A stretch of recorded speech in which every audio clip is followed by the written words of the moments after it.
চাকরি প্রত্যাশী প্রিয় বন্ধুরা, আসসালামু আলাইকুম। আজকে আপনাদের জন্য নিয়ে এসেছি ডাক ও টেলিযোগাযোগ বিভাগ অনলাইন আবেদন আজকে থেকে শুরু হয়ে গেছে। অনলাইনে কিভাবে আপনারা আবেদন করবেন সেটা আপনাদের সাথে শেয়ার করব। এজন্য প্রথমে আপনারা গুগল ক্রোম ব্রাউজার এখানে একটি প্রেস করে দিবেন। প্রেস করে দেওয়ার পর এরকম ইন্টারফেস চলে আসলে এখান থেকে আপনারা সার্চ বারে চলে যাবেন। সার্চ বারে গিয়ে ওয়েবসাইটের ঠিকানা লিখবেন। আপনারা ওয়েবসাইটের ঠিকানাটা লিখবেন www.ptd.teletalk.com.bd। লেখার পর সার্চে প্রেস করে দিবেন। আপনাদের সামনে ঠিক এরকম ইন্টারফেস চলে আসবে। প্রথম যে অপশনটা দেখতে পাচ্ছেন post and telecommunication division PTD অপশনটি এখানে একটি প্রেস করে দিবেন। প্রেস করে দেওয়ার পর আপনাদের সামনে ঠিক এরকম একটি ইন্টারফেস চলে আসবে। এখান থেকে লক্ষ্য করেন আপনারা প্রথমে দেওয়া আছে পিটিটি সার্কুলার 4 সেপ্টেম্বরের যে সার্কুলারটা ছিল, জাস্ট এই নামের উপরে একটি প্রেস করে দিবেন।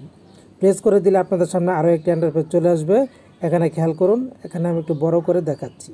তো এরকম চলে আসলে এখানে দেখুন দেওয়া আছে application form, click here to apply online অপশনটি এখানে একটি প্রেস করে দিবেন।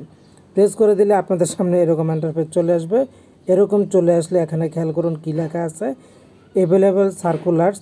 এখানে প্রথমে একটা গড় বৃত্ত দেওয়া আছে, আপনাদেরকে এটা সিলেক্ট করে দিতে হবে, তারপর নেক্সট অপশনে প্রেস করতে হবে।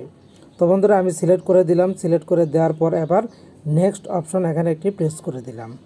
প্রেস করে দেওয়ার পর এবার আমাদের সামনে পদের নামগুলি চলে এসেছে, খেয়াল করুন। এখানে প্রথম যে পদটা দেওয়া আছে, প্রথম পদের নাম হচ্ছে 60 মুদ্রাক্ষরিক কাম কম্পিউটার অপারেটর, দ্বিতীয়টা হচ্ছে কম্পিউটার অপারেটর, তৃতীয়টা অফিস সহকারী কাম কম্পিউটার মুদ্রাক্ষরিক এবং চতুর্থটা অফিস সহায়ক। আপনি যে পদে আবেদন করবেন সেই পদটা সিলেক্ট করে তারপর নেক্সট অপশনে প্রেস করে দিবেন। তো আমি এখান থেকে সর্বশেষ পদটিতে আবেদন করব, জাস্ট এটাতে প্রেস করে দিলাম। প্রেস করে দেওয়ার পর এবার নেক্সট অপশন এখানে একটি প্রেস করে দিলাম। প্রেস করে দেওয়ার পর এরকম চলে আসলে এখান থেকে আপনাদের যে কাজটা করতে হবে, খেয়াল করুন তারা কি লিখেছে। এই যে পোস্টের নাম কিন্তু চলে এসেছে অফিস সাপোর্ট স্টাফ। আর এখানে নিচে আরেকটি অপশন দেওয়া আছে প্রিমিয়াম মেম্বার অল জবস।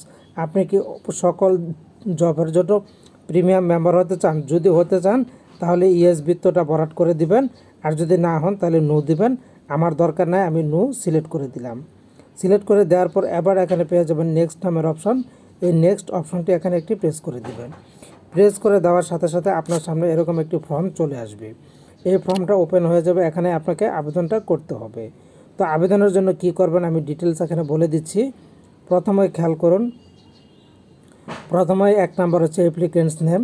আবেদনকারীর নাম লিখবেন ইংলিশে, আবেদনকারীর নাম লিখলেন বাংলায়, বাবার নাম ইংরেজিতে, বাবার নাম বাংলায়, মায়ের নাম ইংরেজিতে, মায়ের নাম বাংলায়, ডেট অফ বার্থ জন্ম তারিখ লিখে দিবেন।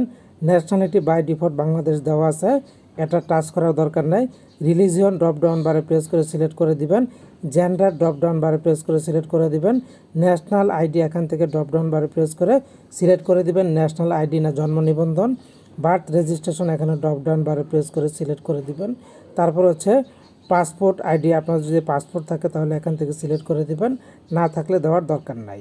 এরপর ম্যারিটাল স্ট্যাটাস এখানে ড্রপডাউন বারে প্রেস করে দিবেন, বিবাহিত অবিবাহিত। এখানে আপনার একটা মোবাইল নাম্বার দিবেন, কনফার্ম মোবাইল নাম্বার দিবেন যে নাম্বারটা সচল। ইমেল অ্যাড্রেস যদি থাকে দিয়ে দিবেন, কোটা যদি থাকে তাহলে ড্রপডাউন বারে প্রেস করে সিলেক্ট করে দিবেন। এরপর ডিপার্টমেন্টাল স্ট্যাটাস, আপনি যদি ডিপার্টমেন্টাল স্ট্যাটাস অপশন থাকে তাহলে ড্রপডাউন বারে প্রেস করে এখান থেকে সিলেক্ট করে দিবেন, আর যদি না থাকে দেওয়ার দরকার নাই। এরপর এখানে প্রথমে দিতে হবে প্রেজেন্ট অ্যাড্রেস, বর্তমান ঠিকানা। প্রথমে কেয়ার অফ একজন পরিচিত ব্যক্তির নাম দিবেন, ভিলেজ, রোড, হাউস, ফ্ল্যাট এখানে দিয়ে দিবেন। ডিস্ট্রিক্ট ড্রপডাউন বারে সিলেক্ট করে দিবেন। উপজেলা পোস্ট অফিস ড্রপডাউন বারে প্রেস করে সিলেক্ট করে দিবেন। পোস্ট অফিসের নাম লিখে দিবেন, পোস্ট অফিসের কোড নাম্বারটা বসিয়ে দিবেন। আপনার যদি একই ঠিকানা হয় বর্তমান স্থায়ী, তাহলে এখানে বন্ধুরা এই বক্সটাতে টিক মার্ক দিয়ে দিবেন, অটো হয়ে যাবে। আর যদি এক না হয় তাহলে এখানেও আপনারা কেয়ার অফ লিখবেন, পরিচিত একজন ব্যক্তির নাম, village, road, house, flat number দিবেন, ডিস্ট্রিক্ট সিলেক্ট করে দিবেন, উপজেলা পুলিশ স্টেশন সিলেক্ট করে দিবেন, পোস্ট অফিসের নাম লিখে দেবেন এবং পোস্ট অফিসের কোডটা লিখে দিবেন।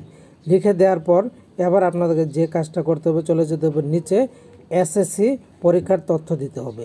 প্রথমে এসএসসি ইকুইভ্যালেন্ট, প্রথমে এক্সামিনেশন এখান থেকে সিলেক্ট করে দিবেন, এসএসসি রোল নাম্বার লিখে দিবেন, গ্রুপ সাবজেক্ট এখান থেকে সিলেক্ট করে দিবেন। ডান পাশে এখানে দেওয়া আছে বোর্ড, এখানে বোর্ডের নামটা লিখে দিবেন। ড্রপডাউন বারে প্রেস করে সিলেক্ট করে দিবেন। রেজাল্ট ড্রপডাউন বারে প্রেস করে সিলেক্ট করে দিবেন। পাসিং ইয়ার ড্রপডাউন বারে প্রেস করে সিলেক্ট করে দিবেন। তো এরপরে নিচে দেখতে পাচ্ছেন যে এখানে এইচএসসি ইকুইভ্যালেন্ট এগুলি কিন্তু সাদা দেখাচ্ছে, কারণ এই পদের জন্য শুধু এসএসসি যোগ্যতা চাওয়া হয়েছে। আপনার যদি অতিরিক্ত যোগ্যতা থাকে তাহলে এই বক্সের মধ্যে প্রেস করবেন, দেখবেন যে উপরে এসএসসির মতো কালারটা কালো হয়ে যাবে, তখন আপনি তথ্য দিতে পারবেন। ঠিক একইভাবে গ্র্যাজুয়েটের তথ্য দিতে চাইলে এই বক্সের মধ্যে প্রেস করে কালারটাকে কালো করে তারপর তথ্য দিতে পারবেন।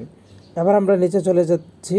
মাস্টার্সের তথ্য দিতে গেলে একই কাজ করতে হবে, আপনাকে এই বক্সে আগে একটি টিক দিয়ে দিতে হবে।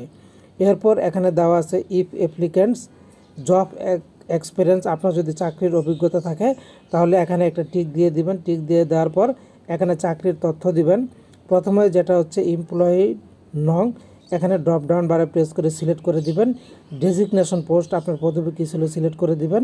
লেন্থ অফ সার্ভিস, কাজের সময়সীমা কত তারিখ থেকে কত তারিখ পর্যন্ত কত বছর করেছেন সেটা দিবেন। তারপরে যদি চলতি এখনও কাজ চলমান থাকে তাহলে এই যে এখানে কারেন্টলি ওয়ার্কিং এখানে একটি টিক মেরে দিবেন। এরপর ডান পাশে অর্গানাইজেশন, আপনি কোন প্রতিষ্ঠানে কর্মরত আছেন প্রতিষ্ঠানের নাম দিবেন, প্রতিষ্ঠানের ঠিকানা দিবেন।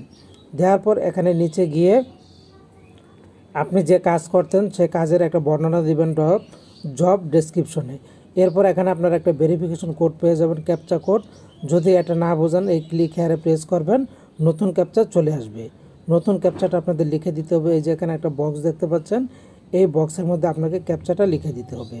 লিখে দেওয়ার পর এবার যেটা করবেন, বাম পাশে খেয়াল করুন এখানে একটা বক্স দেওয়া আছে, I declare that the information provide above, আপনি যত সকল তথ্য দিয়েছেন সব ঠিক আছে, তাহলে এখানে একটি টিকমার্ক দিয়ে দিবেন। দিয়ে দেওয়ার পর জাস্ট এখানে সর্বশেষ আপনার কাজ হচ্ছে সাবমিট করা। এই সাবমিট বাটনে প্রেস করে আপনার অ্যাপ্লিকেশনটা সাবমিট করে দিবেন। মূলত এভাবে আপনারা আবেদনটা করবেন।